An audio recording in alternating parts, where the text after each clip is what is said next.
गांव था रूपपुर, जहां हर सुबह मटन की ऐसी खुशबू फैलती थी कि लोगों की नींद ही भूख से खुलती थी। पर मात्र 12 में भरपेट मटन रोटी खिलाने वाली विमला ताई के इस स्वाद के पीछे एक ऐसा राज था जिसने पूरे गांव की रातों की नींद उड़ा रखी थी। आ गया मेरा सीक्रेट मसाला। अब बस खुशबू का जादू देखो, ऐसी महक उड़ेगी कि पूरे रूपपुर की नाक यहीं खिंची चली आएगी और सबका ध्यान काम से भटककर सिर्फ मेरी कढ़ाई पर होगा। ओए होए ताई, क्या गजब की महक है। दिल कर रहा है कि आज हाथ मुंह धोना छोड़ दूं और सीधा इस मटन की कढ़ाई में ही डुबकी लगा लूं। गली के बाहर तक लोग आपकी तारीफ कर रहे हैं। आजा मेरे लाडले बंटी, आज तेरे लिए मैंने खास तौर पर एक्स्ट्रा तरी और चर्बी वाली बोटी निकाल के रखी है। गरम गरम खा, तेरी आत्मा तृप्त हो जाएगी और तू दिन भर नाचता फिरेगा। ताई, आज तो पूरे 5 रोटी और खूब सारा गाढ़ा रस देना। आज तो मैं कसर नहीं छोड़ूंगा, चाहे पेट फूलकर ढोल ही क्यों ना हो जाए। आखिर 12 रुपए में ऐसा मजा और कहाँ मिलेगा। विमला ताई का मसाला तो कढ़ाई में घुल गया, पर बंटी के दिमाग में अभी भी सवालों की खिचड़ी पक रही थी। ताई, एक बात पूछूं?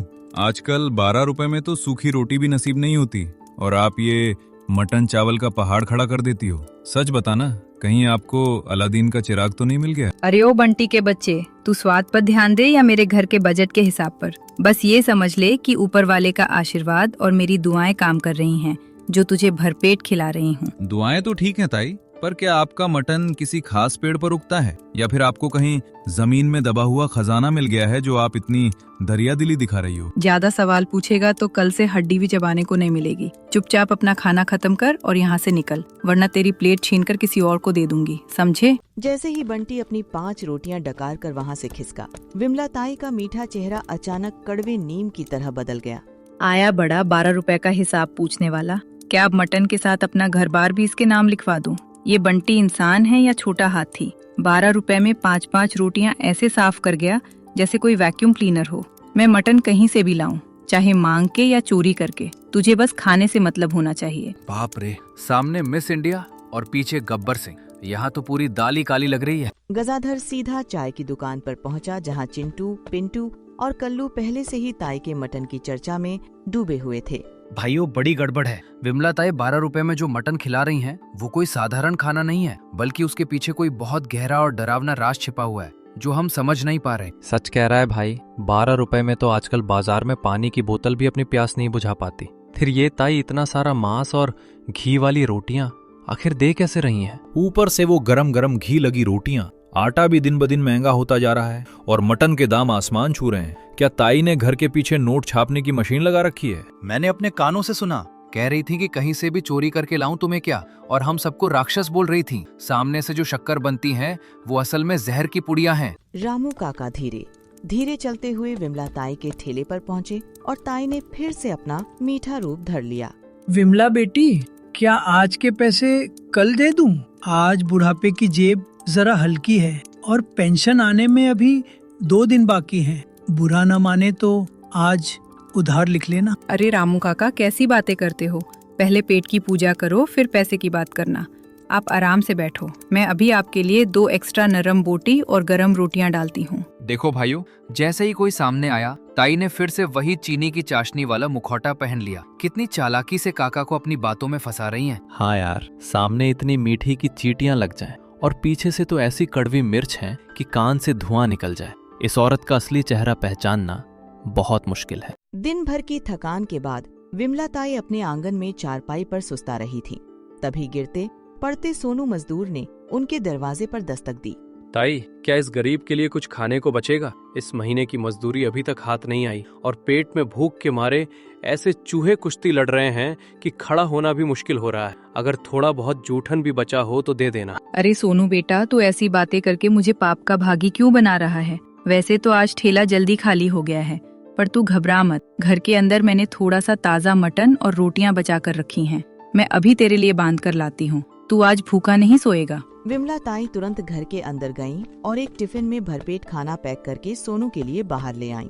ताई, आप तो वाकई में इस पूरे रूपपुर गांव की साक्षात अन्नपूर्णा हो। अगर आप जैसी ममतामयी माँ न होती तो हम जैसे दिहाड़ी मजदूरों का तो शहर की गलियों में दम ही निकल जाता। भगवान आपकी झोली हमेशा खुशियों और बरकत से भरी रखे। बस बस बेटा, अब इतनी तारीफ करके मुझे शर्मिंदा मत कर। बस अपनी दुआओं में इस बूरी को याद रखना। ले, ये कटोरा संभाल के ले जा, ताकि सुबह भी तेरा काम चल जाए।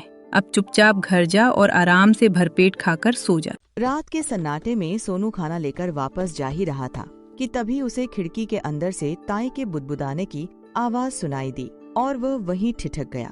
देख रहे हो, इन सबको 12 रुपए में खिला खिलाकर मैंने सिर पर चढ़ा लिया है। ये मेरा खून पी रहे हैं और इतनी रोटियां तोड़ते हैं कि मेरा दिमाग घूम जाता है। पर मैं आपका 12 रुपए वाला मकसद नहीं भूलूंगी। इन्हें खिलाती रहूंगी ताकि ये सब मेरी मुट्ठी में रहें और आपकी आखिरी इच्छा का ये काम कभी न रुके। हे भगवान, मुट्ठी में रखना है? क्या ताई हमें कोई जड़ी बूटी खिलाकर वश में कर रही हैं? ये मटन खिलाने के पीछे पक्का कोई तांत्रिक और डरावना चक्कर है। भाग सोनू भाग, यहाँ रुकना मौत को दावत देना है। ये मटन नहीं बल्कि कोई जादुई जाल है। अगर अभी नहीं भागा तो मैं भी इनका गुलाम बन जाऊंगा। अपनी जान बचाओ। अगली सुबह होते ही सोनू ने ताई का वह खौफनाक सच पूरे गांव में फैला दिया और देखते ही देखते चर्चा की जगह दहशत ने ले ली।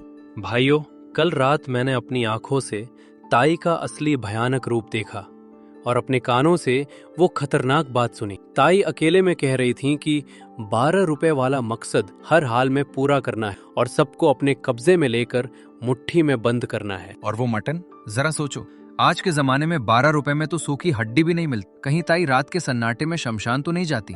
मुझे पक्का यकीन है कि ये किसी अजीब और जंगली जानवर का मांस है जो हम सबको चुपचाप खिलाया जा रहा है। भाई, मैंने तो आज से ही गंगा जल हाथ में लेकर कसम खा ली है कि अब ताई का मटन तो क्या, उनके हाथ की सूखी रोटी को भी हाथ नहीं लगाऊंगा। पता नहीं वो कौन सी जड़ी बूटी डालकर हमें अपना दीवाना और गुलाम बना रही है। ये सब जादू टोना है। गांव वालों, हमें अब और अंधेरे में नहीं रहना है। हमें बहुत सतर्क होना होगा। इस 12 रुपए के मटन के पीछे की कड़वी हकीकत को आज सबके सामने लाना ही पड़ेगा, वरना एक दिन हम सब किसी बड़ी मुसीबत में फंस जाएंगे। आज रात हम सबको पहरा देना होगा। आधी रात का वक्त था और चारों तरफ सन्नाटा पसरा था।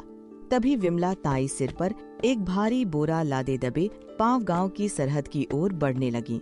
अरे, इतनी काली और डरावनी रात में जब पूरा गांव सो रहा है, तब ये ताई अकेले दबे पांव कहाँ जा रही हैं? और वो उनके सिर पर जो इतना भारी बोरा है, उसमें आखिर ऐसा क्या काला राज छिपा है जिसे वो पूरी दुनिया की नजरों से बचाना चाहती हैं? बस जल्दी जल्दी पैर चलाकर इस गांव की सीमा से बाहर निकल जाऊं, इससे पहले कि कोई देख ले। अगर किसी की नजर मुझ पर पड़ गई तो मेरा सालों का बनाया हुआ ये खेल और इज्जत एक पल में मिट्टी में मिल जाएगी और सब कुछ बर्बाद हो जाएगा। लगता है मेरा शक सही था ताई। रात के घने अंधेरे में ही अपने उस अजीब और जादुई मसाले को इकट्ठा करने निकलती हैं। मुझे हिम्मत जुटाकर उनके पीछे पीछे जाना चाहिए, पर कलेजा कांप रहा है कि कहीं उन्होंने मुझे देख लिया तो मेरा क्या हश्र करेंगे। ये उल्लू का पट्टा चौकीदार अभी तक यहाँ ऊँग रहा है।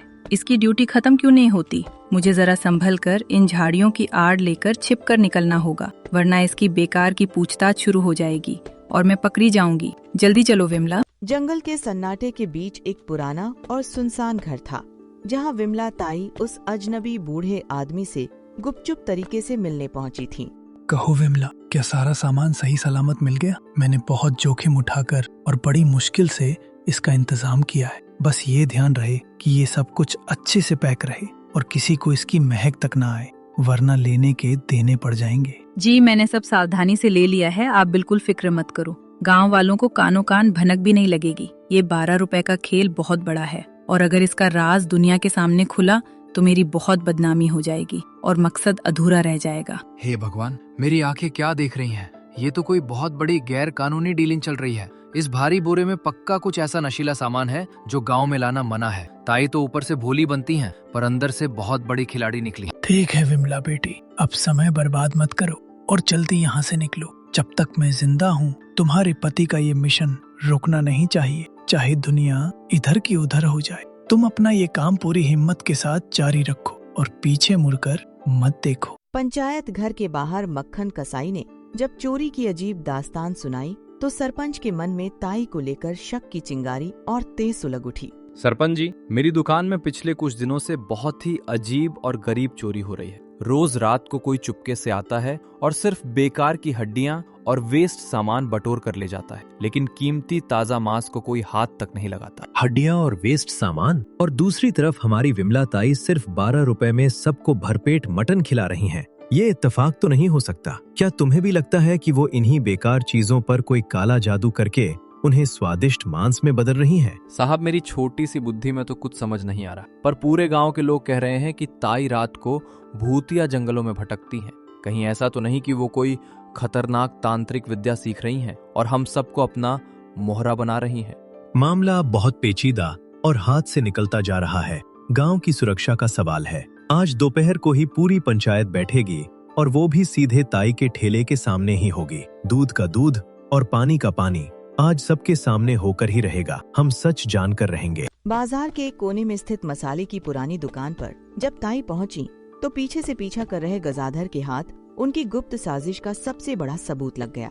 मसाले वाले भैया, जरा वही वाला खास पाउडर देना जिससे खाने का स्वाद तो 1000 गुना बढ़ जाए, पर मेरा बनाने का खर्चा आधा हो जाए। ग्राहक बस उंगलियां चाटते रह जाएं और उन्हें पता भी न चले कि इसके पीछे असली जादू क्या है। ताई, वो तो जंगल की बहुत ही गुप्त जड़ी बूटी है। जो भी इसे चखेगा वो बस आपका ही गुलाम बनकर गुण गाएगा। पर मेरी एक शर्त याद रखना, इसका राज मरते दम तक किसी को बताना मत, वरना कानून और पुलिस के लफड़े में हम दोनों फंस जाएंगे। अरे भाई, तुम उसकी फिक्र छोड़ो, मेरी जुबान पर तो लोहे का ताला लगा हुआ है। राज को राज ही रखूंगी। बस तुम जल्दी से चुपचाप सारा सामान दे दो और इसका जितना भी पैसा बनता है वो मेरे पुराने खाते में लिख लो, बाद में दे दूंगी। जड़ी बूटी और पुलिस की बात, मतलब मेरा शक 100% सही था ताई। पक्का खाने में कोई नशा मिला रही हैं। वो चाहती हैं कि गांव का हर आदमी उनके ठेले का गुलाम बन जाए ताकि वो अपनी मन मर्जी का काम सबसे करवा सके। कितनी शातिर औरत है। दोपहर का वक्त था और विमला ताई हमेशा की तरह अपने काम में लगी थी।